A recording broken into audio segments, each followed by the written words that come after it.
नमस्ते दोस्तों।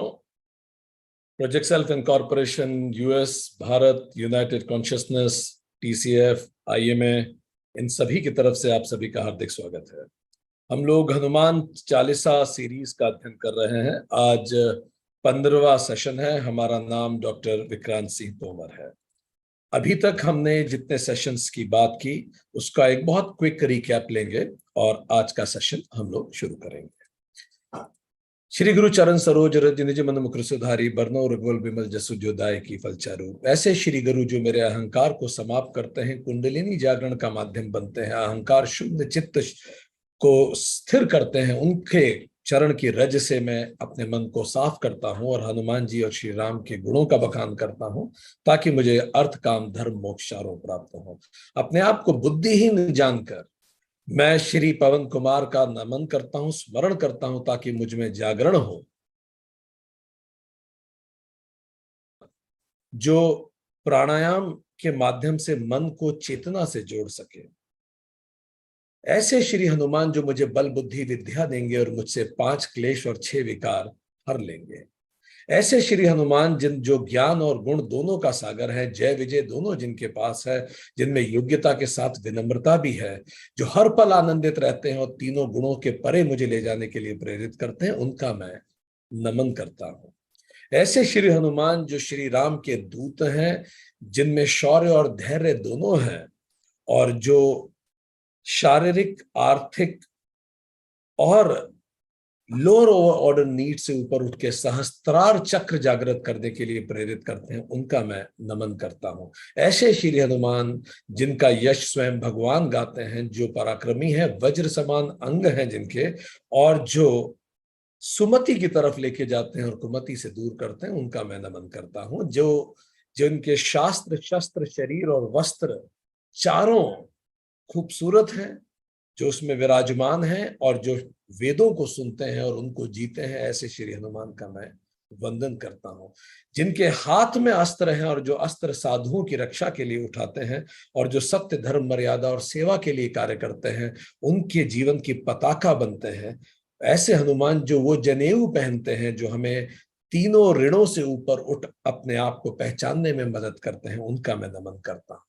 ऐसे श्री हनुमान जो स्वयं भगवान शिव के अंशावतार हैं, उनके रूप हैं और जिनका वंदन समस्त जग करता है, मैं उनका अभिनंदन करता हूं। ऐसे श्री हनुमान जिनमें विद्या भी है, गुण भी है और वो उस गुणों को अपने व्यवहार में भी लाते हैं और ये सब वो राम काज के लिए करते हैं। आलस्य को त्याग कर, विश्राम को त्याग कर राम की ओर बढ़ते हैं, उनका मैं वंदन करता हूं। ऐसे श्री हनुमान जो प्रभु चरित्र सुनने में हमेशा रस लेते हैं, उनका मैं वंदन करता हूं। जो राम, लखन, सीता की सभी के मन में बसते हैं, जो वासना से चैतन्य की ओर की यात्रा करवाते हैं, जो वैराग्य को पुनः स्थापित करते हैं, अंतःकरण को चैतन्य की ओर लगाते हैं, उनका मैं ध्यान करता हूं। ऐसे श्री हनुमान जो साधु, सज्जन, संस्कारी, गुणी, दुखी, दीन, जनक, इन सब के समक्ष सूक्ष्म रहते हैं, और अधर्मी, कदाचारी, अनाचारी और दुराचारी के समस्त भीम रूप में रहते हैं, जो किसी भी प्रकार के मटेरियल लॉसेस या कैलामिटी के दौरान अपनी विल पावर को मजबूत रखने का प्रतीक है, जो emotional, social and situational intelligence देते हैं, उनका मैं वंदन करता हूं। ऐसे श्री हनुमान जो शास्त्रों के माध्यम से वैराग्य को वासना के प्रहार से बचाते हैं, लक्ष्मण को पुनः जीवित करते हैं और चैतन्य की ओर प्रेरित करते हैं, उनका मैं वंदन करता हूं। ऐसे श्री हनुमान जो रिस्पॉन्सिबिलिटी से ज्यादा राइट्स का महत्व समझते हैं, राइट से ज्यादा अपनी रिस्पॉन्सिबिलिटी का महत्व समझते हैं, जो पर्सन की जगह पर्पस को ज्यादा महत्व देते हैं, जो नित्य और अनित्य के भेद को समझ पाते हैं, जो विवेक रूपी भरत को प्रिय होते हैं, ऐसे हनुमान का मैं वंदन करता हूं। जिनका सदियों सदियों तक, कई युगों तक जिनका महात्म्य गाया जाता है, जो भगवान स्वरूप हैं, ऐसे श्री भगवान हनुमान का मैं वंदन करता हूं। और जो भगवान और भगवती दोनों के कंठ में विराजित होते हैं, जो चैतन्य को साथ के साथ सदा जुड़े रहते हैं, ऐसे श्री हनुमान का मैं वंदन करता हूं। ऐसे श्री हनुमान का मैं वंदन करता हूं जो अभ्युत्थान और निश्चय दोनों की ओर मुझे प्रेरित करते हैं। जिनको सातों लोक में जिनकी कीर्ति गाई जाती है, दसों दिशाओं में जिनकी कीर्ति गाई जाती है, उनका मैं वंदन करता हूं। ऐसे श्री हनुमान जिन्होंने सुग्रीव को राजपथ दिलवाया, गुड हैबिट्स आत्मज्ञान से मिलकर चैतन्य की तरफ अग्रसर करवाया, ऐसे श्री हनुमान का मैं वंदन करता हूं। ऐसे श्री हनुमान का मैं वंदन करता हूं जो जिनका मंत्र मान के विभीषण लंकेश्वर बने, और जो भगवान राम के भक्त के उस सातों चिन्ह का जीवंत प्रतीक है, ऐसे श्री हनुमान का मैं वंदन करता हूं। दोस्तों, आज इसके आगे हम और पढ़ना शुरू करेंगे, और हनुमान चालीसा सीरीज में ये 15वां सेशन हम अभी प्रारंभ करने जा रहे हैं। तो हमने अभी तक पढ़ा, और अब इसके आगे चौपाई 18 कहती है, जुग सहस्त्र योजन पर भानु, लील ताहि मधुर फल जानू। बहुत ऊपर जुग युगों को कहा जाता है, सहस्त्र हजार होता है, योजन डिस्टेंस की माप है। इतना दूर जो भानु उपस्थित है, उसको एक मधुर फल मानकर लील गए, ऐसे श्री हनुमान का मैं वंदन करता हूं। ये जो चौपाई है, ये 3 प्रमुख बातों को उजागर करती है। पहली, देखिए ये बात कितनी अतिशयोक्तिपूर्ण अलंकार लगता है कि सूरज तक को जो निकल जाए, सूरज तक को जो लील ले। पर अगर आप इसको वैदांतिक दृष्टिकोण से देखेंगे तो आपको एकदम से स्पष्ट होगा, ये सारी सृष्टि उसी चैतन्य से बनी है जो आत्मज्ञान को जानता है, वो प्रकृति के साथ एक हो जाता है, प्रकृति लय हो जाता है। हम सब लोगों ने वेदांत योग सूत्र सीरीज में इसका अध्ययन किया है कि जब व्यक्ति प्रकृति लय होता है, जब योगी इस पूरी प्रकृति के साथ एकाकार होता है, तो उसमें असीमित शक्तियों का वास हो जाता है। उसके लिए कोई भी चीज असंभव नहीं रहती। वो इस पूरी ब्रह्मांड की शक्तियों को चैनलाइज कर सकता है, वो इस पूरे ब्रह्मांड से कनेक्ट कर सकता है। इसी को अगर आप अवेंजर मूवीज में देखेंगे तो वहां भी आपको इसी प्रकार का कंसेप्ट नजर आएगा, कैसे इस ब्रह्मांड की ऊर्जाओं को चैनलाइज किया जा सकता है। एक जमाने में यह जरूर माना जाता था कि यह संभव नहीं है कि कोई यहां व्यक्ति बैठा है, कोई व्यक्ति अमेरिका में बैठा है, आप सीधे बात कर लेंगे। आज उसके 300 साल बाद आप देखिए, हम बात करते हैं, हम देख सकते हैं। उस समय हम चूंकि तकनीक नहीं जानते थे। योग शास्त्र वो तकनीक है कि जब व्यक्ति प्रकृति लय होता है, हमने शब्द पढ़ा है योग सूत्र में, तो इस पूरी प्रकृति के साथ एक हो जाता है, वो स्वयं यूनिवर्स होता है। तो आत्मज्ञान हमें अपने वास्तविक स्वरूप से परिचित कराता है। तो ये जो चौपाई है, 3 शक्तियों के बारे में बताती है। पहला, 3 बातें। No goal is impossible with atmagyan. यदि हम आत्मज्ञान को प्राप्त कर लेते हैं तो भले वो लक्ष्य इतना ही कठिन क्यों ना हो, जैसे सूरज को निकल लेना, जैसे सूरज तक पहुंचना, वो भी किया जा सकता है। अज्ञान तब तक ही सीमित रहता है जब तक आत्मज्ञान ना आ जाए। एक जमाने में कितने सारे लोगों को मार डाला गया, केवल उन्होंने इतना सा ये कहा कि सूरज का चक्कर पृथ्वी काटती है, क्योंकि अज्ञान था हमारे अंदर। जैसे जैसे ज्ञान विकसित होता गया, वो सब चीजें जो असंभव लगती थी वो संभव होने लगी। तो पहली चीज, जब हमें आत्मज्ञान प्राप्त होता है तो हमारे लिए कोई चीज इंपॉसिबल नहीं होती। हम बड़े खेल खेलने लगते, हमारी सोच ही बड़ी हो जाती है। क्यों सोच बड़ी होती है? क्योंकि हम निर्भीक हो जाते हैं। हम निर्भीक क्यों हो जाते हैं? क्योंकि किसी भी प्रकार का भय हमारे अंदर नहीं रहता। ये कौन से भय हैं जो हमारे अंदर नहीं रहते? सबसे पहला, जीवन का चले जाने का भय। जिसको आत्मज्ञान प्राप्त हो जाता है वो अच्छे से जानता है कि मैं अनश्वर हूं, मेरे अंदर जो नित्य है उसे कोई समाप्त नहीं कर सकता, और जो अनित्य है उसे कोई बचा नहीं सकता। तो निर्भय होकर वो जीता है। जिसको आत्मज्ञान प्राप्त हो जाता है, उसे पता नहीं कितने जन्म उसको वो देख पाता है। तो एक गहरी विरक्ति उसके अंदर आती है। तो रिश्ते, नातों और परिस्थितियों के प्रति आसक्ति अपने आप कम होने लगती है। उसे लगता है कितनी बार ड्रामा करेंगे यार, एक और ड्रामा सही। वो और कम आसक्त हो जाता है। तो वो व्यक्ति जो बिल्कुल निर्भीक होता है, निडर होता है, वो व्यक्ति शक्तिशाली हो जाता है। उसके लिए कोई चीज इंपॉसिबल नहीं होती।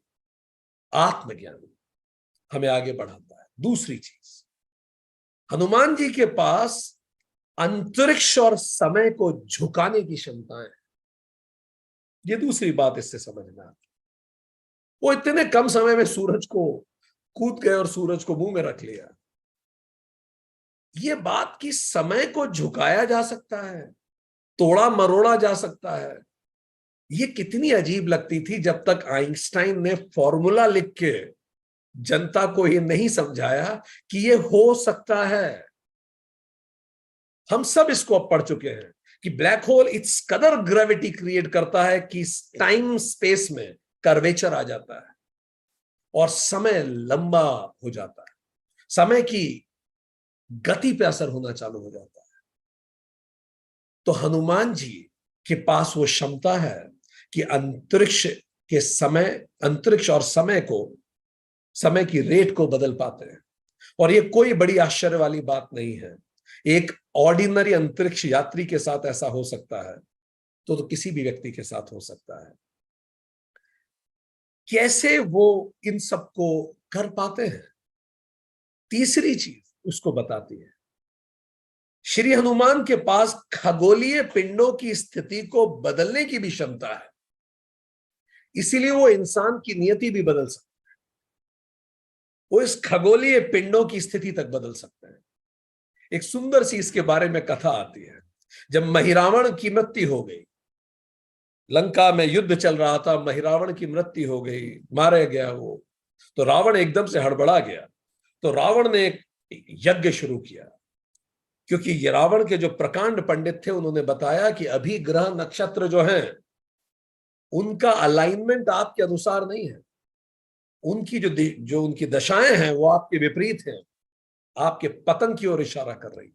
तो रावण तो त्रिलोक विजेता था, उसने यज्ञ किया कि इन पूरे ग्रह नक्षत्रों को मैं अपने अनुसार कर दूंगा।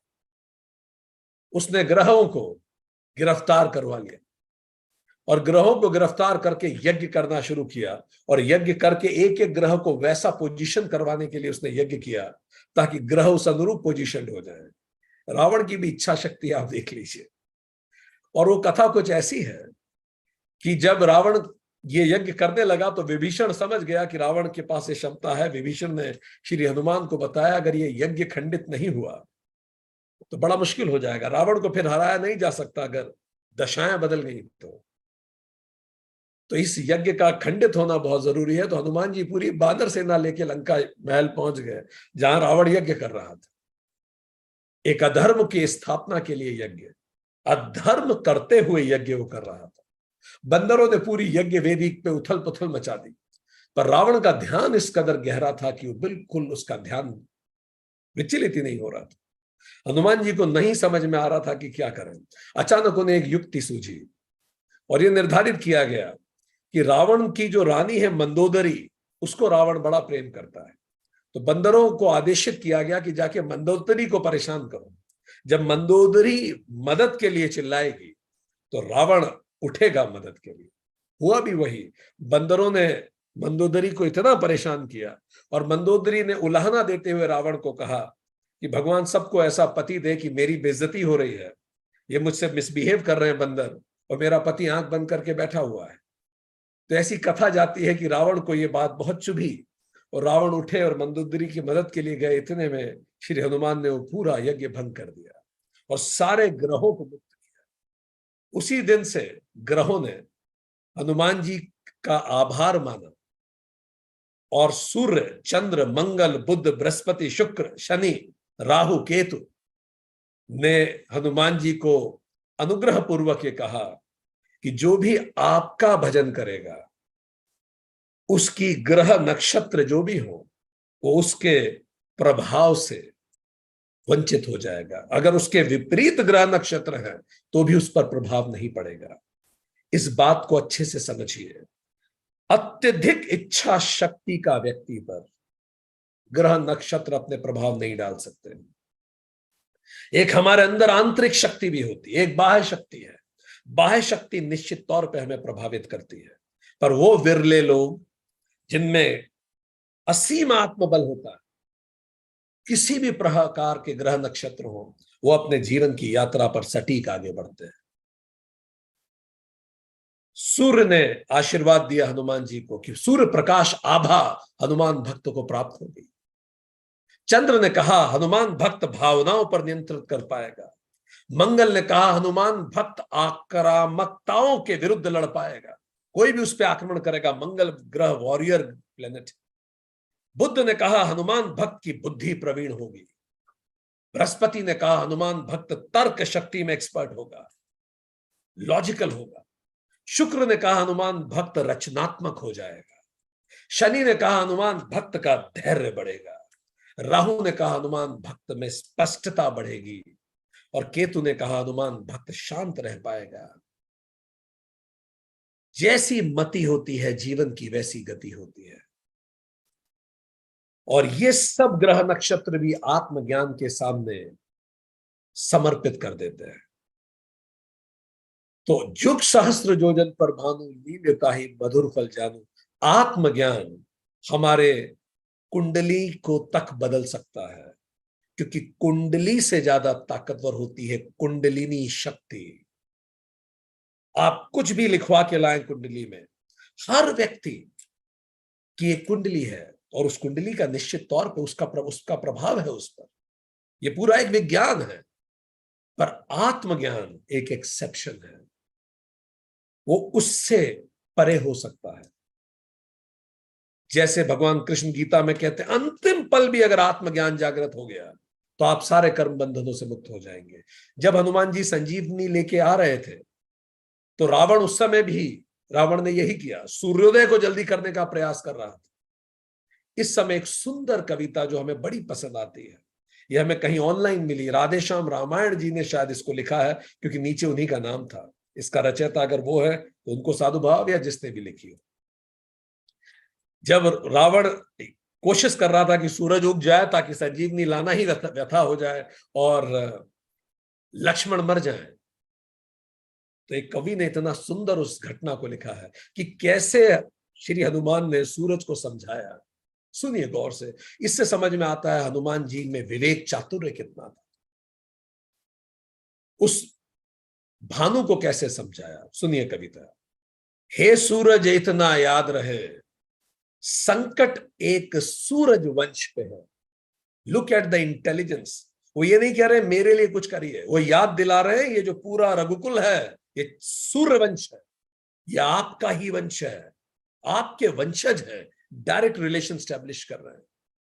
हे सूरज इतना याद रहे, संकट एक सूरज वंश पे है। लंका के नीच राहु द्वारा आघात दिनेश के अंश पे है। तुम पे ही आघात कर रहा है भाई, तुम किसी पे फेवर नहीं करोगे। दिनेश सूर्य तुम्हारे अंश पे आघात करने जा रहा है। तो पहले तो बताया कि ये स्वयं का हित है। एक अच्छा निगोशिएटर वो होता है जो सामने वाले को उसका हित सबसे पहले बताए। हनुमान जी ने फिर बताया सूरज को।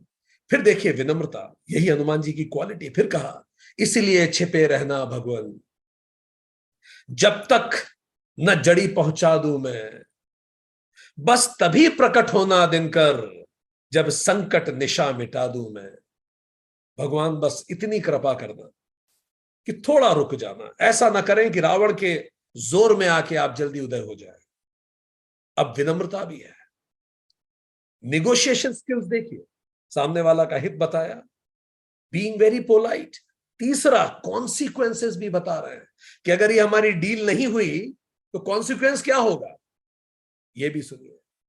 मेरे आने से पहले यदि किरणों का चमत्कार होगा तो सूर्य वंश में सूर्यदेव निश्चित ही अंधकार होगा। आपके ही वंश में अंधकार हो जाएगा, आपके संतानें मारी जाएंगी। परिणाम भी बताया। अब देखिए कैसे धैर्य और शौर्य का बैलेंस है हनुमान जी की बात में। आगे लिखते हैं, धैर्य सुनिए उनका। आशा है, जैसे एक एप्लीकेशन लिखते हैं ना, आशा है स्वल्प प्रार्थना ये सच्चे जी से स्वीकारो। आतुर की आर्थ अवस्था को हो करुणार्थ निहारोगे।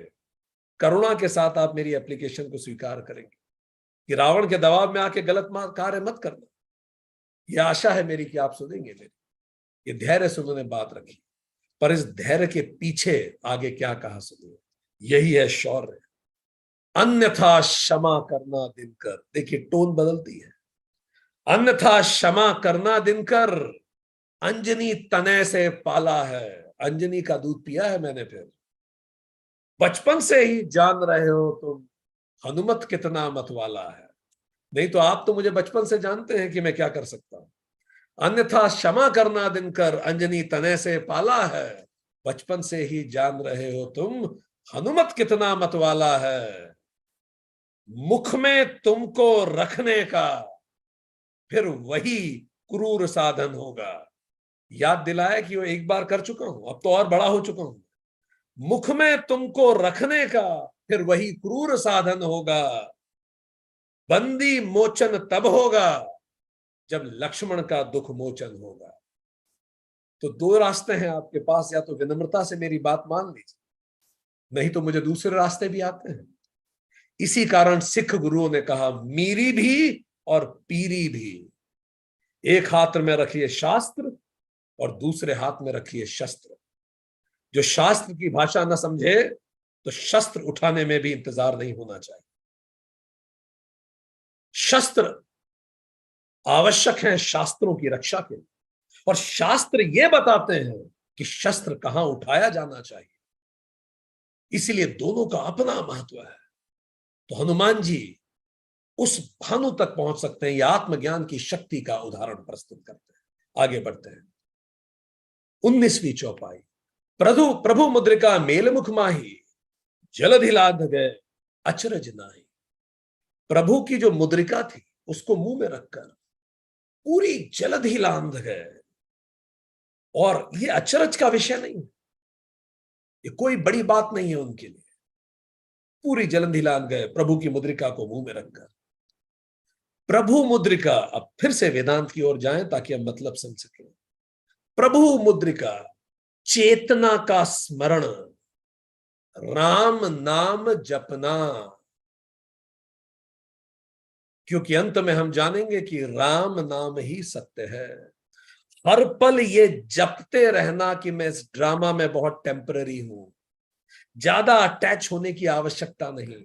ना कुछ बहुत खुश होने लायक है, ना कुछ बहुत दुखी होने लायक है, सब कुछ ट्रांजिटरी है, भूलना नहीं इसे। इसलिए बुद्धिज्म में अनिच्छ अनिच्छ जपते रहते हैं लोग, अनिच्छ, एवरीथिंग इज टेम्पररी। और कहां रखा? मुख में। लगातार chant the name of truth. जलधि मतलब भवसागर। इस भवसागर को लांघने का तरीका यही है, हर पल याद रखिए व्हाट इज द ट्रूथ। तो बिना अचरज के आप समझ जाए, क्योंकि अदरवाइज बड़ा मुश्किल है। ये इश्क नहीं आसान। बस इतना समझ लीजिए, एक आग का दरिया है और डूब के जाना है। और किसको आग परेशान नहीं करेगी? जो प्रभु मुद्रिका के को मुंह में रखता है। आपके अगर जनरल मैनेजर ऐसा है जो बात बात में चिढ़ता रहता है, मतलब उसके मुंह में प्रभु प्रभु मुद्रिका नहीं है। आप ऐसे बॉसेस को याद कीजिए जो बड़े बैलेंस्ड हैं, बड़े विवेकशील हैं, शांत हैं, निर्णय वाले हैं, परेशान नहीं होते, क्योंकि उनके मुंह में प्रभु मुद्रिका है। They remember what is the truth. Hanuman ji ने रावण को एक बात कही थी, सुंदरकांड में सुंदर उल्लेख आता है 22.2। राम नाम बिनु गिरो न सोहा, देख बिचारी त्यागी पद मोहा। राम नाम बिनु गिरा न सोहा, राम नाम के बिना वाणी शोभा नहीं पाती। हर चीज गॉसिप है अगर वो चैतन्य की तरफ नहीं ले जा रही। आई रिपीट, ये सारे बैलेंस शीट सब गॉसिप हैं अगर वो हमें इवॉल्व नहीं कर रहे हैं। देख बिचारी त्यागी मद मोहा, मद और मोह को छोड़ के अगर आप देखेंगे तो आप पाएंगे ये बात सच है। जिस बात का संदर्भ चैतन्य से नहीं है वो केवल जगत प्रपंच है, उसको ज्यादा गंभीरता से लेने की जरूरत नहीं है। इसका मतलब ये नहीं है कि उस पर कार्य करने की जरूरत नहीं है, इसका मतलब है उस पर 100% काम करें और जो है उसको झटकें, अब जो होगा देखेंगे। लाइक दिस शास्त्रों में उल्लेख कई बार आता भी है।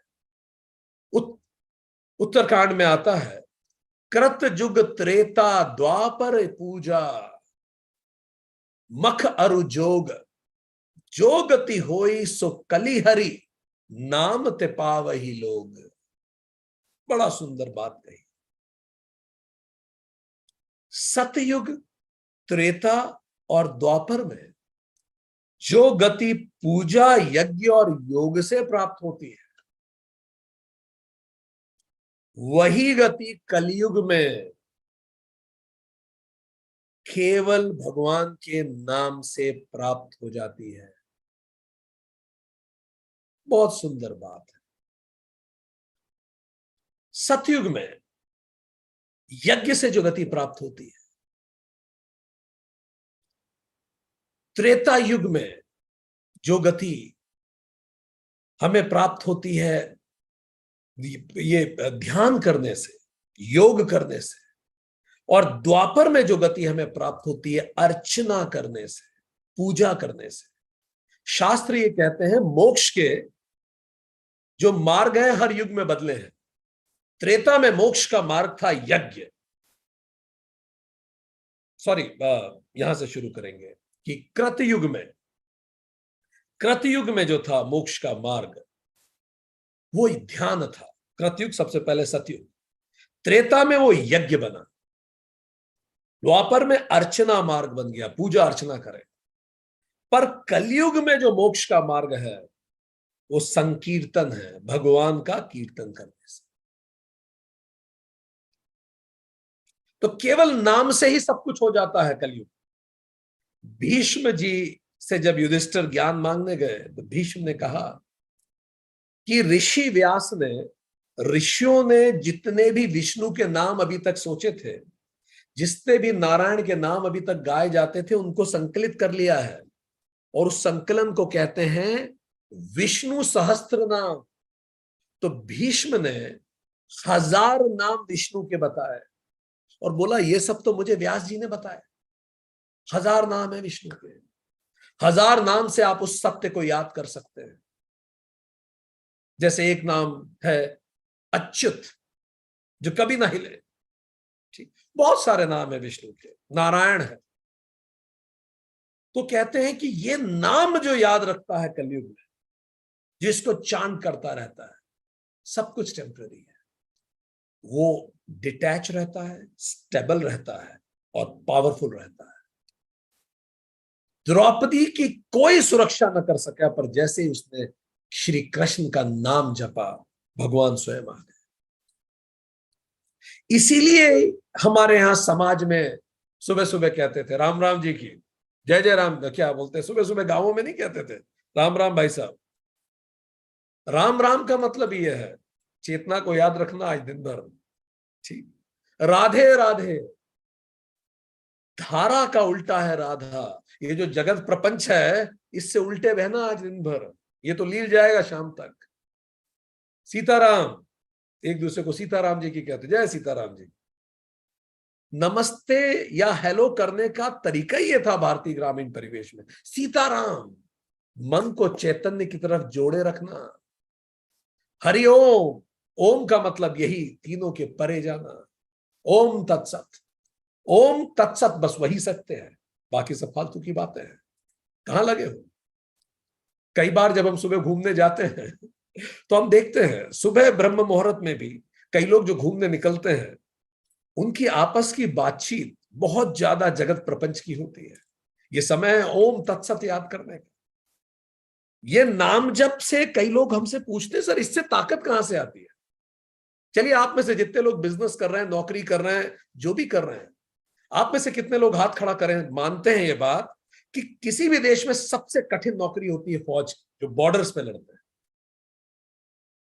क्योंकि वहां की गलती जान जा सकती है, यहां की गलती नौकरी जा सकती है, यही हो सकता है ज्यादा से ज्यादा, वहां जान जा सकती है। आपको पता है ये रेजिमेंट जो होती है फौज की, ये ताकत लाती कहां से? कलयुग में नाम जप से। बिहार रेजिमेंट की वॉर क्राई क्या है? जय बजरंग बली। जब घमासान युद्ध हो रहा है, एक एक गोली निकल रही है चारों तरफ से, बस एक चीज प्रेरित करती है। अगले दिन बच्चों का मुंह देखेंगे कि नहीं, माता के चरण दबा पाएंगे कि नहीं, अगला सुबह मैं देखूंगा कि नहीं, अगला सुबह मुझे देख पाएगा कि नहीं, मैं इतिहास रहूंगा कल या वर्तमान रहूंगा। जब ऐसे पल पे भी व्यक्ति जाता है, तब चिल्लाता है जय बजरंग बली। बिहार रेजिमेंट। डोगरा रेजिमेंट जब लड़ने जाती है तो कहता है ज्वाला माता की जय। ये वॉर क्राई है उनके। गढ़वाल रेजिमेंट जय बद्री विशाल। गोरखा राइफल जय महाकाली। जम्मू कश्मीर राइफल्स दुर्गा माता की जय। जम्मू कश्मीर लाइट इन्फेंट्री भारत माता की जय। जाट रेजिमेंट जय बलवान जय भगवान। कुमायूं रेजिमेंट कालिका माता की जय। मराठा रेजिमेंट हर हर महादेव। राजपुताना रेजिमेंट बोलो बजरंग बली की जय।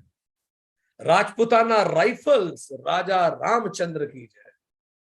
पंजाब रेजिमेंट बोले सो निहाल। बोले सो निहाल। बस आप बोलोगे और निहाल हो जाओगे। क्या बोलना है? सत श्री अकाल।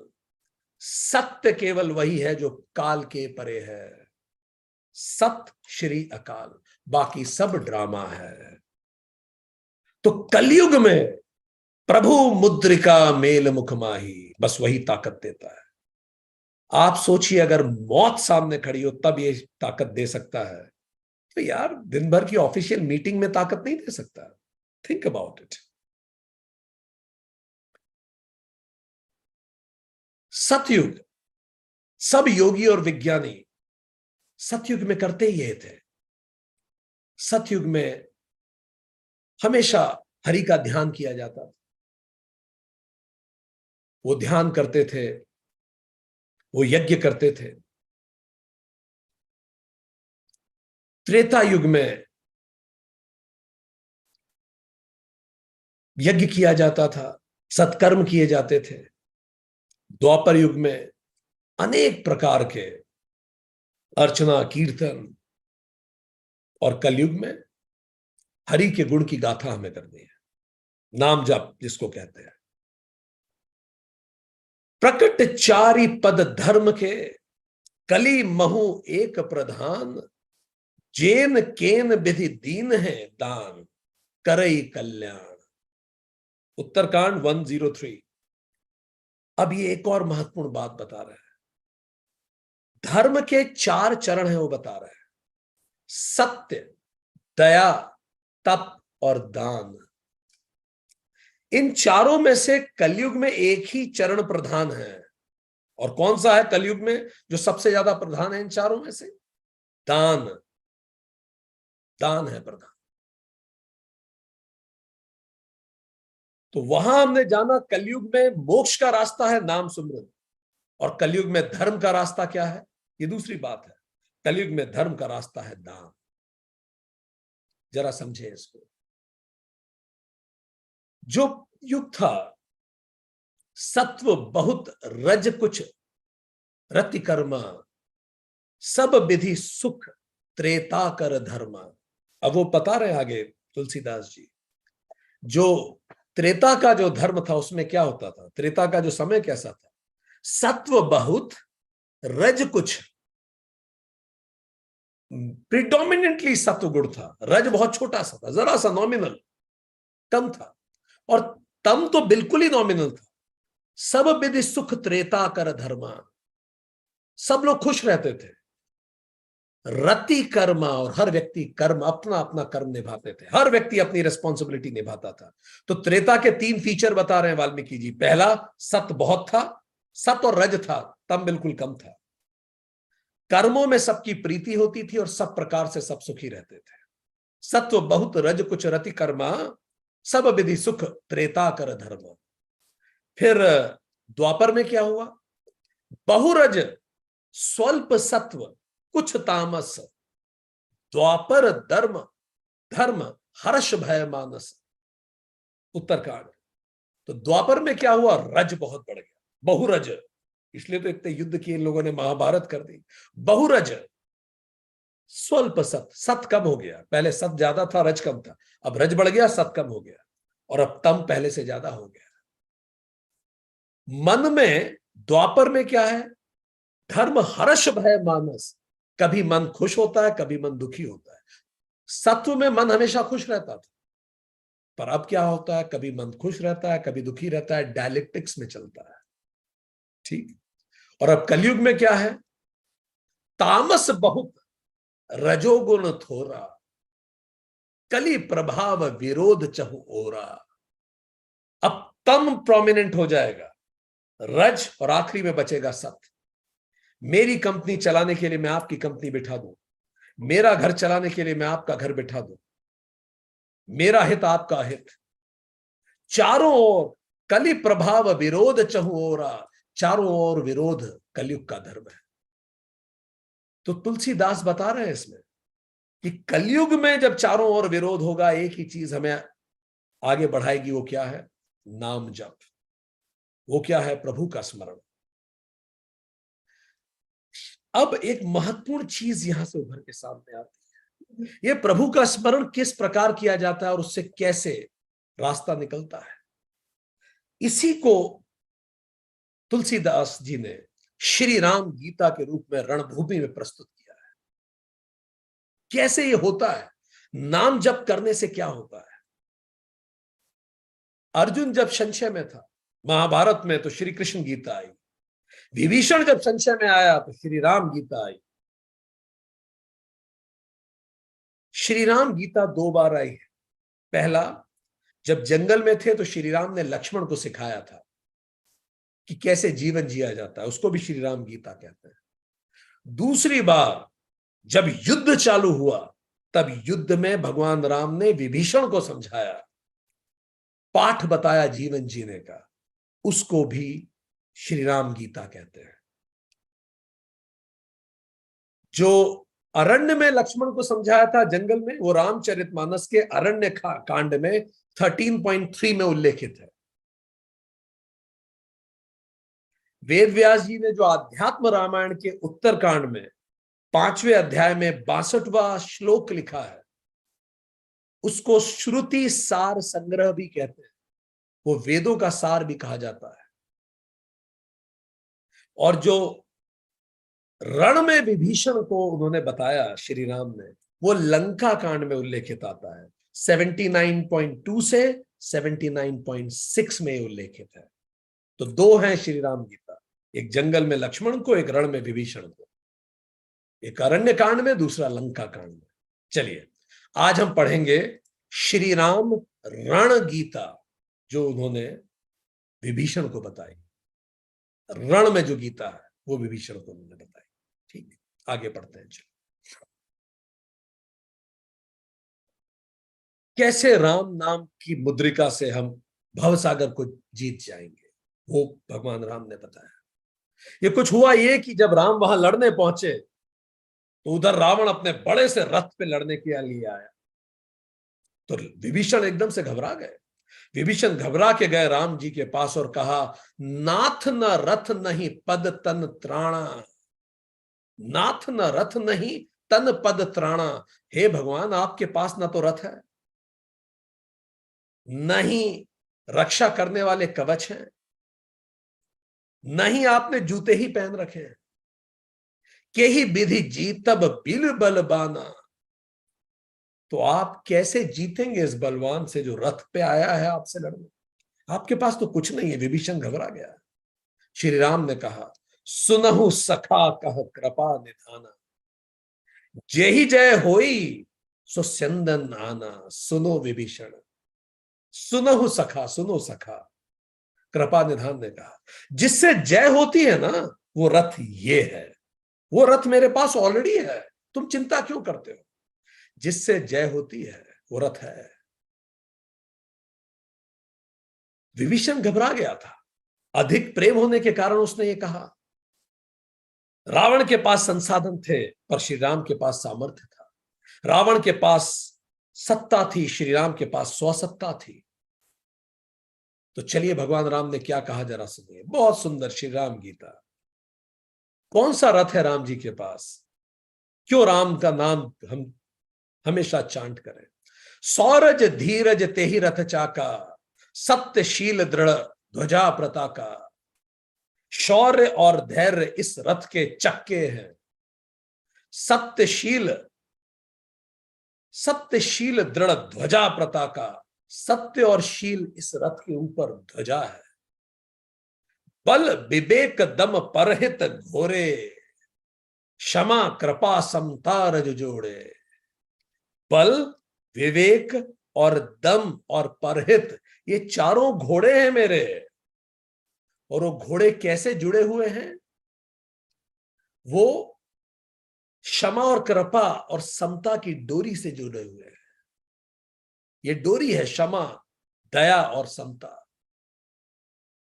ईश भजनु सारथी सुजाना, बिरति चर्म संतोष कृपाणा। सारथी कौन है? भगवान की पूजा, ईश भजन, ये सारथी है। बिरत चर्म संतोष कृपाणा। और अब मेरे पास कृपाण कौन सा है? बिरति, वैराग्य है, वैराग्य की ढाल है मेरे पास। तलवार क्या है मेरी? संतोष है। और आगे वो बता रहे हैं, अपने अब हथियार बता रहे हैं। दान परसु बुद्धि शक्ति प्रचंडा, बर विज्ञान कठिन को डंडा। और फरसा मेरा कौन है? दान जितना मैंने आज तक किया वो मेरा फरसा है। प्रचंड शक्ति मेरे पास मेरी बुद्धि है। मेरा धनुष है श्रेष्ठ विज्ञान, आध्यात्म मेरा धनुष है। भगवान राम बता रहे हैं। अमल अचल मन त्रोण समाना, सम जम नियम सिलमुख नाना। जो तर्कश है मेरा वो क्या है? निर्मल और अचल मन ही तो तर्कश है मेरा। और उसमें बाण कौन से मेरे तर्कश के अंदर? सम जम नियम सिलमुख नाना। शम, यम और नियम के बाण है मेरे पास। कवच अभेद विप्र गुरु पूजा, और मेरे ऊपर एक कवच है, विप्र की पूजा। विप्र मतलब ज्ञानियों की पूजा, और गुरु की पूजा का कवच है मेरे ऊपर। कर्ण के पास गुरु का कवच नहीं था, देखो कैसे उसका संहार। एही सम विजय उपाय न दूजा। इसके अतिरिक्त ऐसा तो कोई विजय का उपाय हो ही नहीं सकता। ये मेरा रथ है। सखा धर्म में अथ रथ जाके। हे सखा, जिसके पास ऐसा धर्ममय रथ हो, जीतन कहां न कहूं रिपु ताके। उसको रिपु कितना ही ताकता रहे वो जीत नहीं सकता। महा अजय शंकर रिपु जिते सकई सो वीर। हे धीर बुद्धि वाले सखा सुनो, जिसके पास ऐसा दृढ़ रथ हो वो वीर। जाके अथरथ होई दृढ़, सुनहु सखा मति धीरा। हे धीर बुद्धि वाले सखा सुनो, जिसके पास ऐसा दृढ़ रथ हो वो वीर इस संसार रूपी महान दुर्जय शत्रु को भी जीत सकता है। तो रावण की तो बात ही क्या है? ऐसा रथ होने से आप तो इस जगत को जीत के चले जाओगे, जगत प्रपंच आपके सामने कुछ नहीं बचे। तो रावण की तो बिसात ही क्या है? भगवान ने कहा ये रथ है मेरे पास। श्री राम ने कहा चलिए धीरे धीरे इस रथ को जरा समझे। पहला है शौर्य। शौर्य का मतलब है स्किल्स, टैलेंट, गट्स, ये होना जरूरी है। रेगुलर स्किलिंग कीजिए, अपने आप को लगातार स्किल करते जाइए। दूसरा, आपको पता होना चाहिए स्किल को कहां अप्लाई कर रहे हैं। तीसरा, याद रखिए नेटवर्क अपना बढ़ाइए, ज्यादा लोगों से सीखेंगे आप। हम आपको बता रहे हैं how to skill yourself. Remember, if you are not using your skills, you are losing your skills. अपनी सेविंग का कम से कम 2% अपनी स्किलिंग में खर्च कीजिए। योग्यता बहुत महत्वपूर्ण है, बहुत महत्वपूर्ण है। हनुमान जी ने जब ये हुआ कि जब पूरा पुल बन के तैयार हो गया, रावण ने देखा वे तो सर पे आ पहुंचे, ये तो आ ही जाएंगे लंका में। रावण ने प्रक्षापेस्त्र फेंका और पुल को दोनों तरफ से तोड़ दिया, इधर लंका की तरफ से भी टूट गया, उधर से भी टूट गया। अब ना वो जाने के बचे ना आने के बचे लंका में। सब घबरा गए और समुद्र में पत्थर कहां से लाएंगे एक्स्ट्रा, परेशान हो रहे थे। हनुमान जी ने तत्काल अपना शरीर बड़ा किया, उनका शौर्य था। एक तरफ पुल पे हाथ रखा और एक पैर ले गए लंका पे, और वो स्वयं ब्रिज बन गए। उन्होंने और उस ब्रिज पे से चल के श्री राम पहुंचे। लंका फतेह कितना सिंबॉलिक है। हनुमान जी ने कहा मैं कृतार्थ हो गया, प्रभु के चरण मेरे शरीर पे पड़े। और हनुमान जी ने उस दिन बताया कि चैतन्य का ब्रिज है आत्मज्ञान। आत्मज्ञान से होकर ही चैतन्य सांसारिक लंका को समाप्त कर पाता है, अविद्या रूपी रावण को मार पाता है। शौर्य इंपॉर्टेंट है।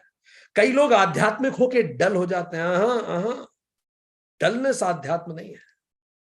रामधारी सिंह दिनकर को प्रणाम करके उनकी एक कविता जो हमारी वन ऑफ द फेवरेट हम कहेंगे, वो बताते हैं शौर्य की कितनी ताकत है। कविता का शीर्षक है शक्ति और क्षमा। हमें कविताएं आपको इसीलिए बताते हैं क्योंकि आधुनिक जनरेशन में हमारा लिटरेचर खोता जा रहा है। फिर से उसको उत्थान करें। शक्ति और क्षमा। दिनकर बताते हैं अच्छी बात है क्षमा करना, सबको करना ही चाहिए, पर पीछे शक्ति होना जरूरी है। सुनिए गौर से। क्षमा, दया, तप, त्याग, मनोबल सबका लिया सहारा।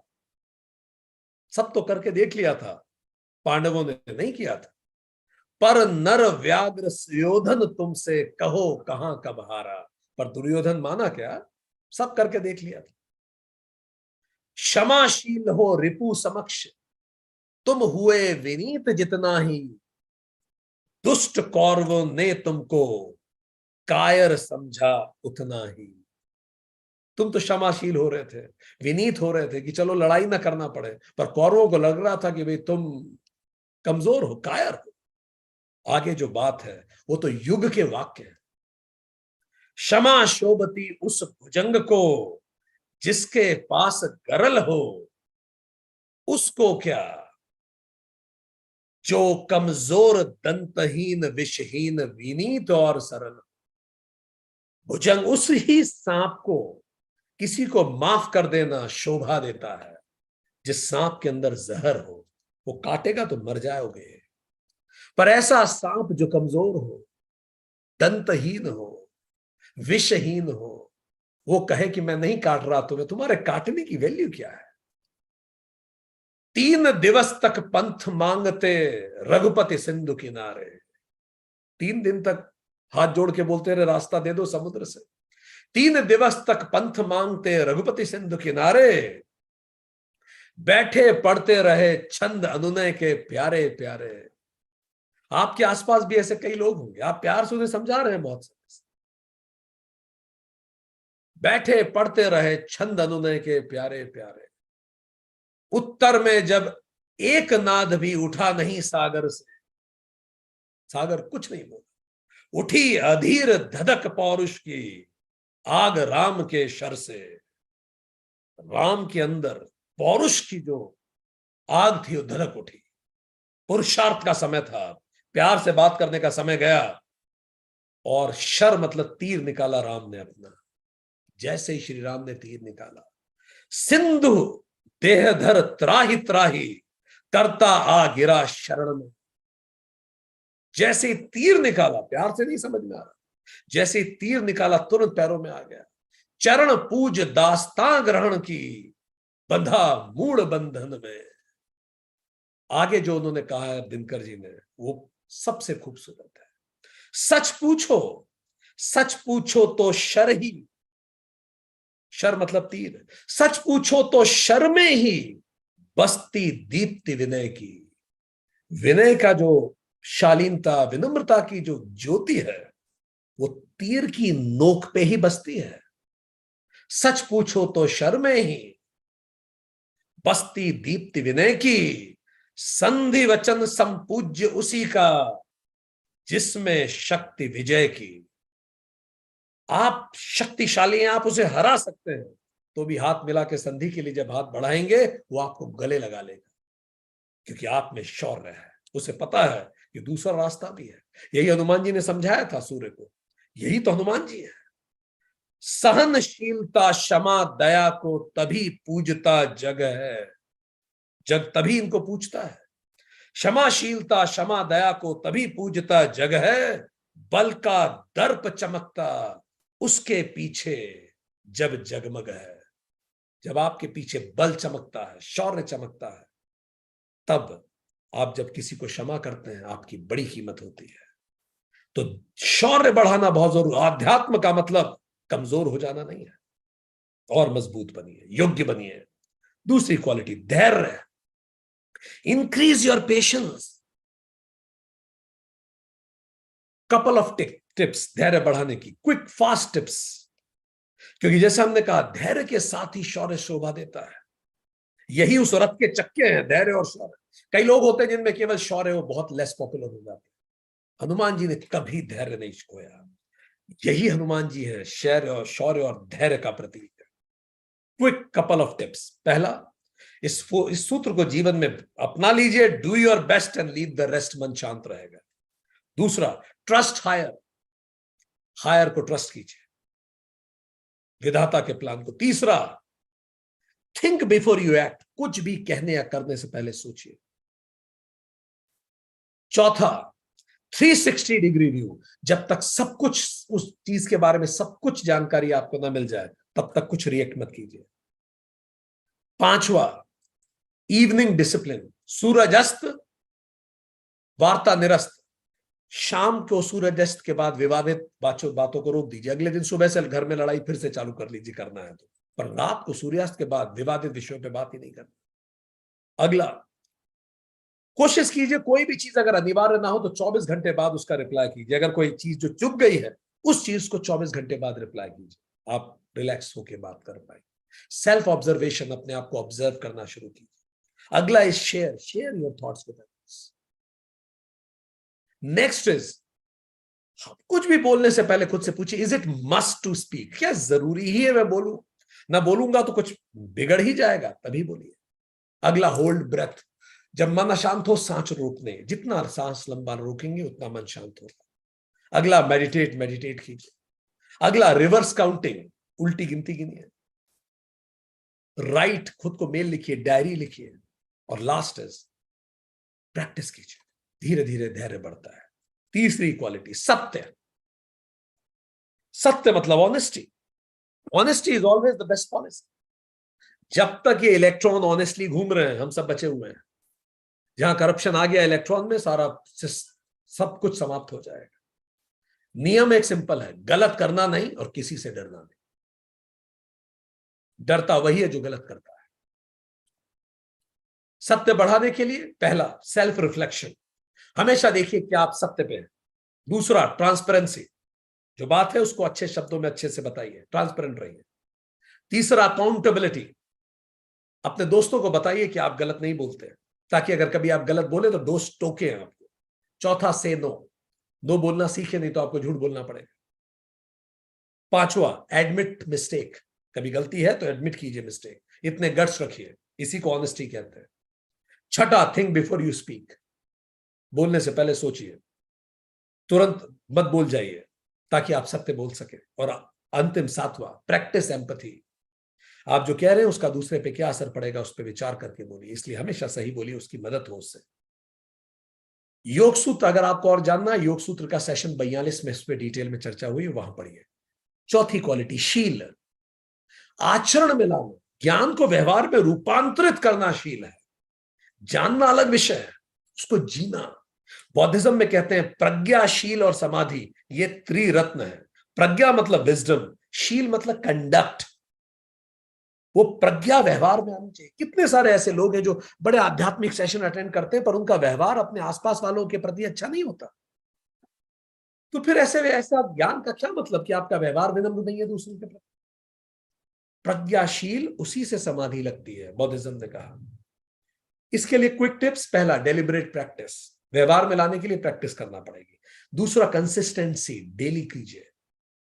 तीसरा, स्पेसिफिक गोल्स बनाइए कि आपको व्यवहार में क्या परिवर्तन लाना है और उसको जेब में लिख के रखेगी, ये मुझे आज जीना है डेली। चौथा, क्रिएट अ रूटीन, एक रूटीन बनाइए उस चीज के लिए। पांचवा, यूज रिमाइंडर्स, ऐसे रिमाइंडर यूज कीजिए जो आपको याद दिलाएं कि ये आपका व्रत है। ठीक, ये सब करना शुरू कर सकते हैं। नेक्स्ट इज बल, पांचवा इज बल। बल मतलब strength, power to execute, power points को प्रैक्टिस में लेके आना, खुद से किया गया और दूसरों के प्रति किया गया अपने प्रोमिसेस को निभाना। हनुमान जी में किस कदर स्ट्रेंथ थी। हनुमान जी जाने जाते हैं उनकी, और उनकी पूंछ उनकी स्ट्रेंथ का प्रतीक है।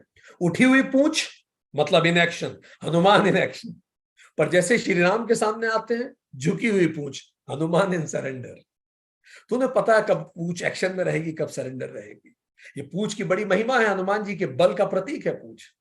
इसी पूंछ से तो सिंहासन बनाया था रावण के सामने, इसी पूंछ से लंका जलाई थी, इसी पूंछ ने भीम का अभिमान हटाया था, इसी पूंछ से महिरावण से राम और लक्ष्मण को बचाने के लिए किला बनाया था। इसी पूंछ से जब वो पुल बनाने के लिए जब पत्थर डाल रहे थे तो मछलियां पत्थरों को डिस्टर्ब कर रही थी, इसी पूंछ से नीचे की मछलियों को मारा था। बड़ी महत्ता है हनुमान जी की पूंछ की, उनके बल का प्रतीक है। अगर हमें अपने बल को बढ़ाना है, हमें पावर टू एग्जीक्यूट अपने अंदर डालना है, तो उसके लिए क्विक टिप्स। पहला, स्मार्ट गोल्स बनाइए।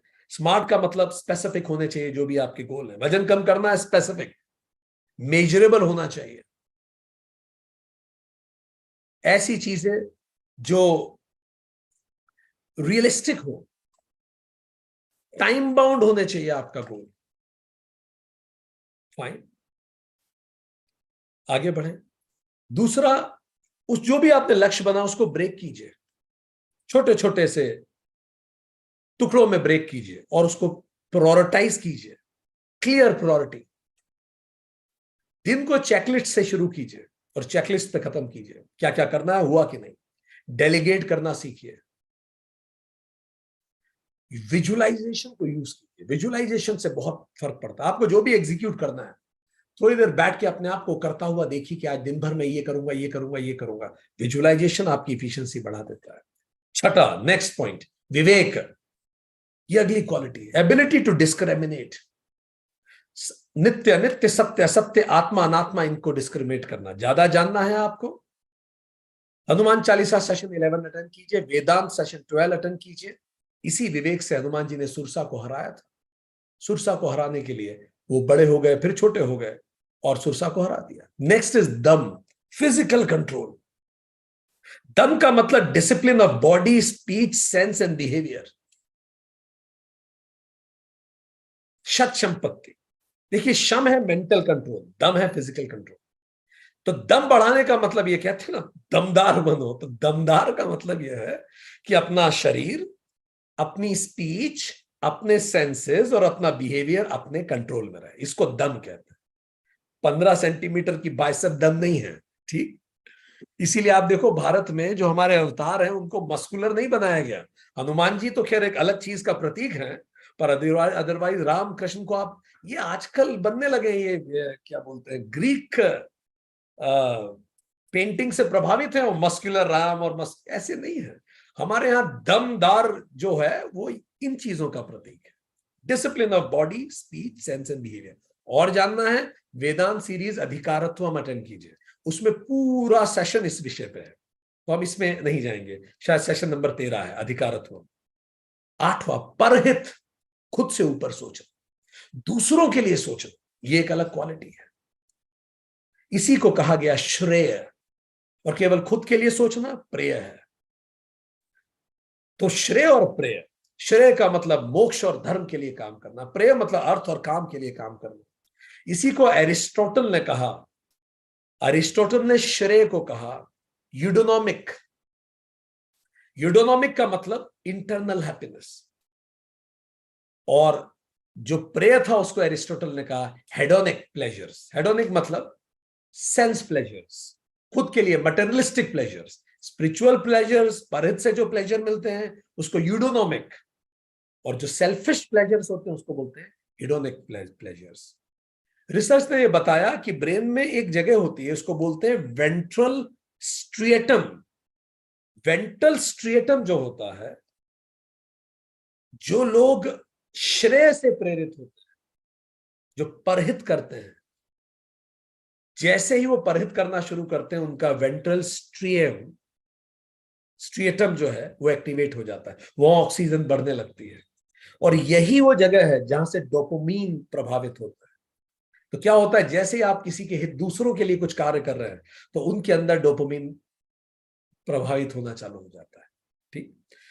कुछ लोग स्वार्थी होते हैं, उनका पूरा जीवन केवल खुद के लिए है, उनके अंदर भी डोपामिन प्रोड्यूस होता है, पर उनका अंदर डोपामिन कब प्रोड्यूस होगा, घर में नया टीवी आ गया, डोपामिन प्रोड्यूस हो गया।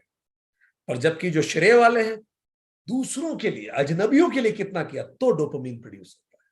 ठीक। सो ये इससे पता लगाया जा सकता है, हम साइंटिफिकली आपको बता रहे हैं कि पता लगाना अब सरल है कि कौन श्रेय से प्रेरित है, कौन प्रेय से प्रेरित है।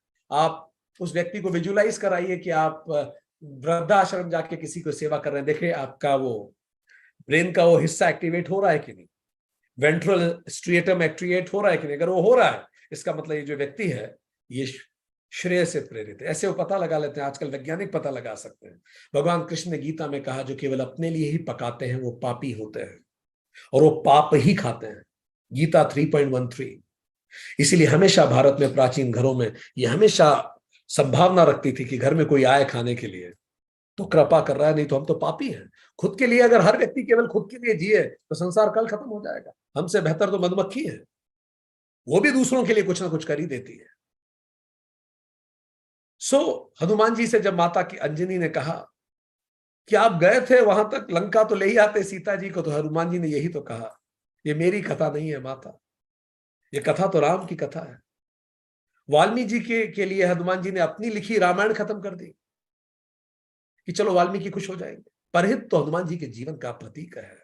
हनुमान जी का दूसरा नाम रखा जाए तो परहित ही है। नवी क्वालिटी, नाइन्थ, ईश भजन, ईश्वर प्राणिधाम। हनुमान जी में जिस कदर दास्य भाव है, वो सृष्टि के कुछ ही ऐसे भगवानों में से आप पाएंगे जिनमें इस कदर योग्यता है और इस कदर दासत्व है। सुग्रीव के सामने सेवा भाव से रहते हैं, राम जी के सामने सेवा भाव से रहते हैं, दुर्गा माता के द्वारपाल बने हुए हैं, और शक्ति देखिए, सहस्त्रों योजन हिला दें, ग्रह नक्षत्र बदल दें। ये क्वालिटी हमें हनुमान जी से सीखना है। ईश भजन। जब हनुमान जी ने पूछा, तुम तो, हनुमान जी से पूछा राम जी ने, तुम लंका जला के आ गए। बोला मैंने क्या किया, वो तो आपने किया प्रभु, क्यों शर्मिंदा कर रहे हैं। सब कुछ भगवान ने किया उनके लिए, वो खुद कुछ नहीं करते। ये विनम्रता। जब उन्हें पता लगा कि सीता जी का जो सिंदूर है वो इसीलिए लगाती है कि श्री राम जी की आयु बढ़ती है सिंदूर लगाने से, उन्होंने पूरा शरीर ही सिंदूर ही कर लिया, पूरा सिंदूर शरीर पे मल लिया। इस कदर दास्य भाव। बृहद भागवत में आता है कि नारद जी ने जब ब्रह्मा जी से पूछा, विष्णु जी का सबसे बड़ा भक्त, विष्णु कौन है, नारायण। नारायण कौन है, एब्सोल्यूट रियलिटी, जहां से हम सब आते हैं और वापस जाते हैं, उसका सबसे बड़ा भक्त कौन है। तो नारद जी ने, तो ब्रह्मा जी ने कहा कि इंद्र के पास जाओ, वो बताएगा। इंद्र ने कहा प्रहलाद के पास जाओ, प्रहलाद ने कहा कि हनुमान जी से ऊपर कोई नहीं है, वो सबसे बड़े भक्त हैं। 10वीं क्वालिटी, क्षमा, फॉरगिवनेस। एक क्वालिटी आप हनुमान जी में देख लीजिए, किसी से बदला लिया उन्होंने, कितना कुछ उनके अगेंस्ट नहीं कर दिया। वो छोटे थे, उनको मूर्छित कर दिया। वो गर्भ में थे, बाली ने गर्भ पे प्रहार कर दिया। कभी आप पढ़ेंगे बड़े होके, कभी आपने पढ़ा कि वो बड़े हुए फिर बदला लिया। एक्सट्रीम फॉरगिवनेस, सबको माफ, सबको माफ। अरे शिव के रूप है वो, शिव तो भोलेनाथ है, माफ करने में उनसे बड़ा कोई है क्या। फॉरगिवनेस, एक चीज जो हम हनुमान जी से सीखे हो, फॉरगिवनेस। क्यों, कैसे बढ़ती है फॉरगिवनेस। Quick tips. पहली एबिलिटी, अच्छा अगर आपको, रुकिए, ईश्वर प्राणिधान को सुनना है, ईश भवन को और जानना है, ईश भजन को, योग सूत्र सीरीज 32 अटेंड कीजिए, पूरा सेशन केवल इसी पे। आगे बढ़े, क्षमा की हम बात करते हैं फिर से। तो क्षमा के क्विक टिप्स क्या है। पहला, बिगर प्लान देखिए कि जो कुछ हुआ है, किसी ने मेरे अगेंस्ट किया है, कोई बड़ा योजना है, उसको देखने का प्रयास कीजिए। दूसरा, फॉरगेट पीपल, रिमेंबर लेसन, लोगों को भूलिए, सबक लीजिए। चौथा, सोल मैच्योरिटी लेवल, सब सोल अलग अलग मैच्योरिटी पे है, ये ध्यान रखिए, गुस्सा उन पे कम आएगा। चौथा, लर्निंग बिहाइंड एक्सपीरियंस पे आपका फोकस होना चाहिए। पांचवा, हेल्दी वेज डेवलप कीजिए अपने गुस्से को निकालने के, नहीं तो उसी व्यक्ति पे निकाल देंगे गुस्सा। छठा, 360 डिग्री व्यू डेवलप कीजिए, और ज्यादा जानकारी निकालिए उस विषय पे, आप फॉरगिव कर पाएंगे। उस व्यक्ति के जीवन की भी कहानी पता लगाइए, उसका बचपन कैसा लगा, उसका जीवन कैसे बीता, आपको समझ में आएगा वो जो उसने जो किया उसके कारण हो सकते हैं। अगला, set boundaries to avoid further harm, वो फिर से आपको हार्म ना कर सके उतना जरूर आप बाउंड्री डेवलप करते हैं। सीखे किससे? हनुमान जी से। 11वां, दया, अगली क्वालिटी दया, compassion. Compassion, desire to heal others, दूसरों को हील करना। एक रिसर्च हुई कुछ समय पहले, धरती का सबसे सबसे ज्यादा प्रसन्न व्यक्ति कौन है, तो नाम पता पड़ा, डेविड रिका, फ्रांस के हैं। आपको जान के खुशी होगी, यूनाइटेड कॉन्शियसनेस कॉन्क्लेव में भी हमने इनको संपर्क किया था कि आप पधारिए, पर वो इतने खुश हैं कि उनको वो आए नहीं। वो जहां है बहुत खुश है, वो अपने आश्रम में रहते हैं, doesn't want to come, doesn't want to come. तो हम बात हुई थी, अपने पत्र लिखा था उन्हें, he didn't come. David Rica, happiest person on the planet, research कीजिएगा उनके बारे में। विस्कॉन्सन यूनिवर्सिटी ने उन पर रिसर्च की कि ये इतने खुश कैसे रहते हैं कि happiest person on the planet है। तो एक्चुअली क्या हुआ, उनके ब्रेन को जब स्टडी किया गया तो उनके ब्रेन में पूरे समय गामा रेज चलती हैं मेडिटेशन में, ठीक, अल्फा होती है, उनके ब्रेन हमेशा शांत रहता है, फोकस्ड रहता है उनके ब्रेन में। और उनसे पूछा जब ये गया कि आप कैसे कैसे इतना आप शांत और खुश रह पाते हैं, तो उन्होंने 3 टिप्स दिए, आपके साथ हम शेयर करना चाहते हैं। पहला, डेविड रिका जो कह रहे हैं, दूसरों की खुशी में खुश होना, इसको आज से आप आदत में डाल दें। ये सोचें कि सब अपनी अपनी यात्रा में है, हर व्यक्ति अपनी यात्रा के लिए आया है, उस यात्रा में वो अच्छा करे, बहुत अच्छी बात है, मेरा उससे कोई कंपैरिजन नहीं है, नो कंपैरिजन। सब अपनी अपनी, एक घर के नीचे, एक छत के नीचे पर यात्राएं सबकी अलग है। दूसरा, किसी भी चीज के प्रति मोह ना होना, क्योंकि सब कुछ टेम्पररी है। और तीसरा, helping others, Karuna with detachment. मदद होगी कि नहीं होगी ये आप नहीं डिसाइड कर सकते, मदद का प्रयास करें। कुछ क्विक क्विक टिप्स हम आप में को दें कंपैशन बढ़ाने के लिए। पहला, एम्पैथी, दूसरों के पॉइंट ऑफ व्यू से उस चीज को देखने की कोशिश कीजिए। नेक्स्ट, एक्टिव लिसनिंग, बहुत गौर से सुनना चालू कीजिए। लोगों को जब आप अच्छे से सुनते हैं, ये करुणा का एक कार्य है, उनको अच्छा लगता है, ठीक। माइंडफुलनेस मेडिटेशन, सेल्फ कंपैशन, खुद पे भी थोड़ी दया कीजिए, करुणा रखिए, खुद को इतना टफ जज मत कीजिए। टॉपर्स तो सबसे ज्यादा ये बुरा काम करते हैं, खुद को इतना जज करते हैं।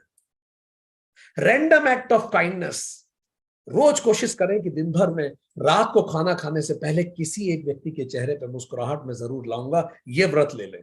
ये इतना कठिन नहीं है, और कोई ना मिले तो कम से कम अपने बच्चों के कोई अच्छा कुछ बोल दीजिए, वो मुस्कुराने लगेंगे। और कुछ नहीं तो पैट के सर पे हाथ फेर दीजिए, पर किसी को मुस्कुराए बिना डिनर ना करें। कई लोगों ने ऐसे व्रत ले रखे, ठीक। फॉरगिव करें लोगों को, ये भी कंपैशन बढ़ाता है, इससे कंपैशन बढ़ता है जब आप फॉरगिव करते हैं। अवॉइड जजमेंट, ये जो जो दो किताबें रखी है ना, गुड एंड बैड, दिमाग में उसको जला दीजिए आज ही। ये अच्छा ये बुरा, ये डेफिनेशन खत्म अभी इसी वक्त, तब कंपैशन बढ़ता है। नहीं तो हम जज ही करते रहेंगे पूरे समय दुनिया भर को। 12वां इज समता। समता means seeing all as one and seeing all as equal, ये है समता। सब एक हैं और सब बराबर है, बात खत्म। यही भगवान कृष्ण बार बार भगवत गीता में कहते रहे, ये एक इंपॉर्टेंट क्वालिटी है। 13वां, वैराग्य, डिस्पैशन। डिस्पैशन क्या है? The feeling that arises by seeing the limitations of the world drama. जब आप इस जगत को गौर से देखते हैं तो जो भाव वास्तव में आता है उसी को वैराग्य कहते हैं। जिनको वैराग्य नहीं आता जगत को देख के, मतलब ये देख ही नहीं रहे इसको गौर से। लोगों की मृत्यु को देखिए, जीवन के उतार चढ़ाव देखिए, आप समझ जाएंगे। वैराग्य के बारे में और जानना है, सेशन 13 अटेंड कीजिए हनुमान चालीसा का, सेशन 12 अटेंड कीजिए वेदांता सीरीज, डिटेल में इसमें चर्चा हुई है। 14वां, संतोष, ability to appreciate what you have and strive for better. जो आपके पास है उसको सबसे पहले अप्रिशिएट कीजिए और बेहतर के लिए फिर प्रयास कीजिए। जो प्राप्त है वो पर्याप्त है, इसी को संतोष कहते हैं। वो आपने जरूर सुना होगा, चक्रवर्ती कहे श्री राम सुखी, श्री राम कहे सुख संतों को भारी। सबसे ज्यादा सुख वो संत होता है जिसको कुछ नहीं चाहिए, संतोष। सबसे पहले अप्रिशिएट कीजिए आपके जीवन में जो कुछ है, जो परमात्मा ने दिया है। रोज सुबह उठ को वास्तव में उसको अप्रिशिएट कीजिए, फिर आगे जीवन पे प्रयास शुरू कीजिए। और जानना इसके बारे में, योग सूत्र सीरीज सेशन 44 अटेंड कीजिए। सेशन में डिटेल में संतोष पे चर्चा हुई है। हम इसीलिए इन पे डिटेल में नहीं जा रहे हैं क्योंकि इन पे हम पढ़ चुके हैं पहले योग सूत्र सीरीज में, वो सेशन आप फिर से सुन लीजिए। ठीक। 15, दान, चैरिटी। अपनी आय का एक विशेष हिस्सा समाज जीव कल्याण के लिए खर्च करना अनिवार्य है। अपनी आय का जो भी हिस्सा आप माने, पर आपको खर्च करना ही है। धन की 3 ही गति होती है, दान, भोग और नाश। इसीलिए हमारे शास्त्रों ने कहा हम सब पे 5 ऋण हैं। देव यंग ऋण इस पूरे वातावरण का ऋण है, पितृ ऋण माता पिता का, गुरु ऋण जिसने हमें सिखाया कुछ, मनुष्य ऋण जिसने भी मदद की जीवन में, भले वो अतिथि हो या कोई भी मनुष्य हो, और भूत ऋण ये पौधे, ये जंतु, ये जानवर, ये फ्लोरा फोना, इन सब का ऋण है। इन सभी के ऋणों को चुकाने के लिए पूरा जीवन है, इसी को यज्ञ कहते हैं। 5 यज्ञ करने पड़ेंगे और यज्ञ ना करें तो दोष लगेगा। इसीलिए हनुमान जी ने अपना पूरा जीवन यज्ञ बना दिया, उन्होंने सबके लिए किया। भगवत गीता में भगवान कृष्ण कहते हैं, देवान भावयतः अनेन तदेवा भावयन्तु वह, परस्परम भावयन्तः श्रेय परम अवाप्यस्थ। 3.11 भगवत गीता चैप्टर 3 वर्स 11। तुम यज्ञ के द्वारा देवताओं को उन्नत करो और वो देवता तुम्हें उन्नत करें। इस प्रकार एक दूसरे को उन्नत करते हुए तुम परम कल्याण को प्राप्त हो जाओगे। भगवान ने कहा आप इन्वायरमेंट की सुरक्षा कीजिए, इन्वायरमेंट आपकी सुरक्षा करेगा। आप अपने आसपास हर व्यक्ति की सुरक्षा कीजिए, वो व्यक्ति आपकी सुरक्षा करेगा। आप धर्म की सुरक्षा करें, धर्म आपकी सुरक्षा करेगा। धर्मो रक्षति रक्षितः। कैसे दान की हैबिट अपने अंदर डालें, कैसे डालें? Set intentions of charity. आज ही चैरिटी का एक इंटेंशन बनाइए अपनी क्षमता अनुसार। 2 रुपए चलेगा, 1 रुपए चलेगा, इंटेंशन बनाइए जितनी आपकी आर्थिक क्षमता है। दूसरा, अगर आर्थिक क्षमता कुछ भी नहीं है तो दूसरा तरीका, समय को चैरिटी में दीजिए, एफर्ट्स को चैरिटी में दीजिए। ये भी नहीं कर सकते चैरिटी का कार्य कर रहे हैं, वहां जाके वॉलंटियर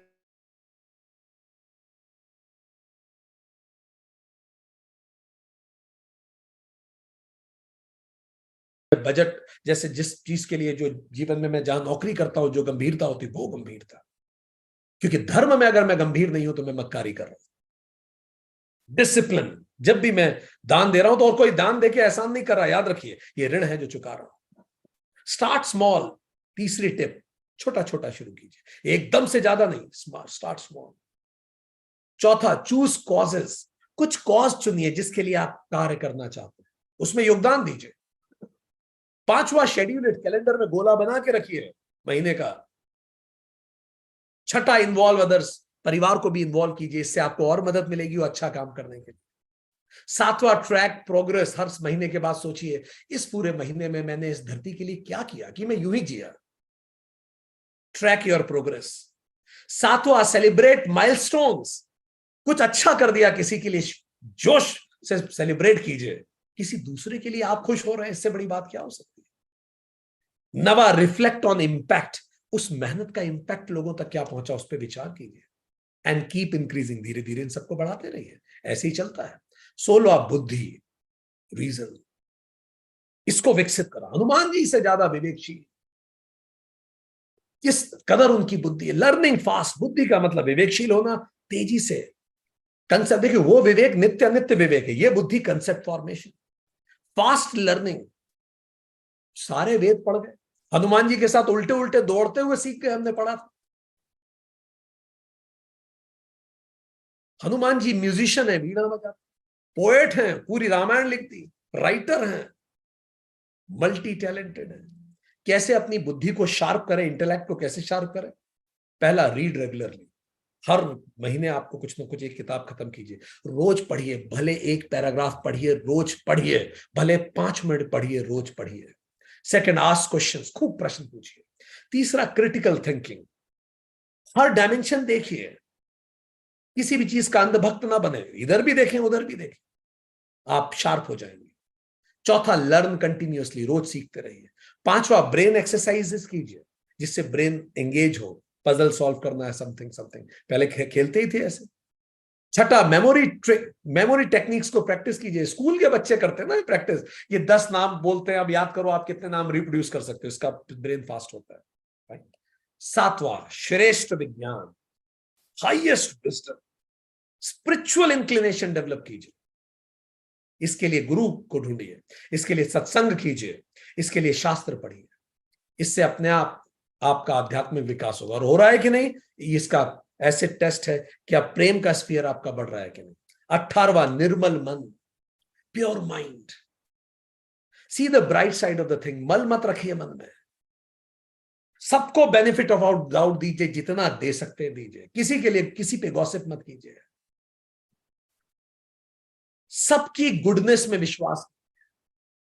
हनुमान जी जब वो माला तोड़ रहे थे, सीता जी ने जो दी थी पहनने के लिए, तो माला को तोड़ तोड़ के एक एक मोती में से देख रहे थे कि क्या उसमें श्री राम है। और जब सीता जी ने बोला ऐसे, तो तुम सोचते हो क्या तुम्हारे अंदर श्री राम है क्या, तो उन्होंने सीना फाड़ के बता दिया। ये हनुमान जी का निर्मल मन है। कैसे बने निर्मल? पहला tip, spend time in nature, nature में समय बिताइए। टू, सुबह जल्दी उठिए, सूर्योदय को देखिए, अपने आप मन निर्मल होता है। प्रकृति को देखिए। तीसरा, क्रिएटिव एक्टिविटीज कीजिए। चौथा, अपने सेंसेस के एक्सपोजर को रेगुलेट कीजिए। ऐसे षड्यंत्र वाली चीजें देखिए भी मत, मन में मल आता है उससे। ठीक। 19वां, अचल मन, स्टेबिलिटी ऑफ माइंड। मन कभी विचलित ना। हनुमान जी का मन कभी विचलित हुआ? स्वयं प्रभा शादी करना चाहती थी, मत्स्य कन्या शादी करना चाहती थी, कौन नहीं चाहता था? उन्होंने, कौन नहीं चाहेगा? पर वो अपने लक्ष्य से कभी नहीं हटे। और इसके लिए करें क्या? अथ योगानुशासनम। हम लोग तो पूरा 96 सेशन योगानुशासन का पढ़ चुके हैं। तो अब वो योग किस चीज पे है? Stability of mind. तो हमसे मत पूछे मन को स्थिर करने के लिए क्या करें, योग सूत्र सीरीज पर इसे पढ़िए। ठीक। और अगर पूरा 96 सेशन सुनने में मुश्किल आ रही है, तो एटलीस्ट यम नियम वाले पूरा पढ़ लीजिए। जो अष्टांगिक मार्ग है वो शायद सेशन 40 से चालू होते हैं, सेशन 40 से या 40 से 50 के बीच में योग सूत्र में पढ़ लीजिएगा, आपको बहुत मदद मिलेगी। 20वां, शब्द, mental control, control of mind. दम था फिजिकल कंट्रोल, ये मेंटल कंट्रोल है। क्या मैं सोचूं वो मेरे नियंत्रण में होना चाहिए। क्या मैं बोलूं नहीं, क्या मैं व्यवहार करूं नहीं, क्या मैं सोचूं ये मेरे नियंत्रण में होना चाहिए। कैसे मेंटल कंट्रोल बढ़ाएंगे? पूरी की पूरी योग सूत्र इसी पे है। पर फिर भी quick tips. First, mindfulness meditation कीजिए। कहां से मिलेगा? हम लोग पढ़ा चुके हैं, मेडिटेशन है अवेलेबल। दूसरा, डेवलप अवेयरनेस, अपने विचारों को, भावों को लिखना चालू कीजिए। मैं अभी क्या फील कर रहा हूं। ऑफिस में कर सकते हैं, हर 1 घंटे बाद 10 सेकंड का पॉज लीजिए। What am I feeling right now? Am I peaceful? Am I happy? Ask yourself. Third, practice gratitude. रोज सुबह उठ के और रात को सोने से पहले याद कीजिए आपको क्यों भगवान को धन्यवाद देना चाहिए। चौथा, मिनिमलिज्म, कम चीजें इकट्ठी कीजिए। जितना कम इकट्ठा करेंगे मन उतना शांत रहेगा। जितनी ज्यादा चीजें होंगी मन उतना शांत होगा, क्योंकि चीजें टूटेंगी भी, कोई अतिक्रमण भी करेगा। पांचवा, 7 घंटे कम से कम या ज्यादा से ज्यादा 9 घंटे की नींद जरूर लें। छठ, इससे भी मन शांत रहता है, मन मेंटल कंट्रोल बढ़ता है। दोपहर 3 बजे बाद कॉफी मत पीजिए। ठीक।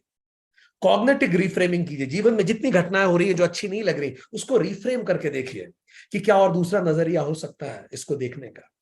स्ट्रॉन्ग सोशल सपोर्ट बनाइए। आपके आसपास कुछ लोग होने चाहिए जिनसे मन की बात कर सके। सेल्फ ऑब्जर्वेशन, खुद के व्यवहार को ऑब्जर्व कीजिए। 21वां, यम। यम हम पढ़ चुके हैं, अहिंसा, सत्य, अस्तेय, ब्रह्मचर्य, परिग्रह। इसको हम पढ़ चुके हैं। वेदांत सीरीज 9 अटेंड कीजिए अगर आपको और जानना है। योग सूत्र सीरीज 40 से 43 अटेंड कीजिए अगर आपको और जानना है। इसमें सब कुछ है, इसमें आपको सब मिल जाएगा यम। ठीक। और यम नियम जब आप पढ़ेंगे तो आप जानेंगे हनुमान जी कैसे इतने बड़े योगी बन पाए। ठीक। हनुमान जी में योग की सारी, वो हनुमान जी सर्वांग योगी, वो ज्ञान योगी हैं। सारे योग उन्होंने, सारे वेद उन्होंने पढ़े हैं, और इसलिए चेतना स्वरूप आत्मज्ञान को प्राप्त हुए। वो भक्ति योग जानते हैं, प्रसाद बुद्धि, जो कुछ है भगवान राम जैसा चाहे। वो कर्म योगी हैं, निष्काम कर्म करते हैं। वो हठ योगी हैं, प्राणायाम करते हैं, सूर्य नमस्कार करते हैं। वो लय योगी हैं, मंत्र चांट करते हैं। इसीलिए हनुमान महासिद्ध है, वो सर्व योगी है। नियम, 22वीं क्वालिटी नियम। नियम हम पढ़ चुके हैं योग सूत्र में, शौच, प्यूरिटी, संतोष, तप, स्वाध्याय और ईश्वर प्राणिधान।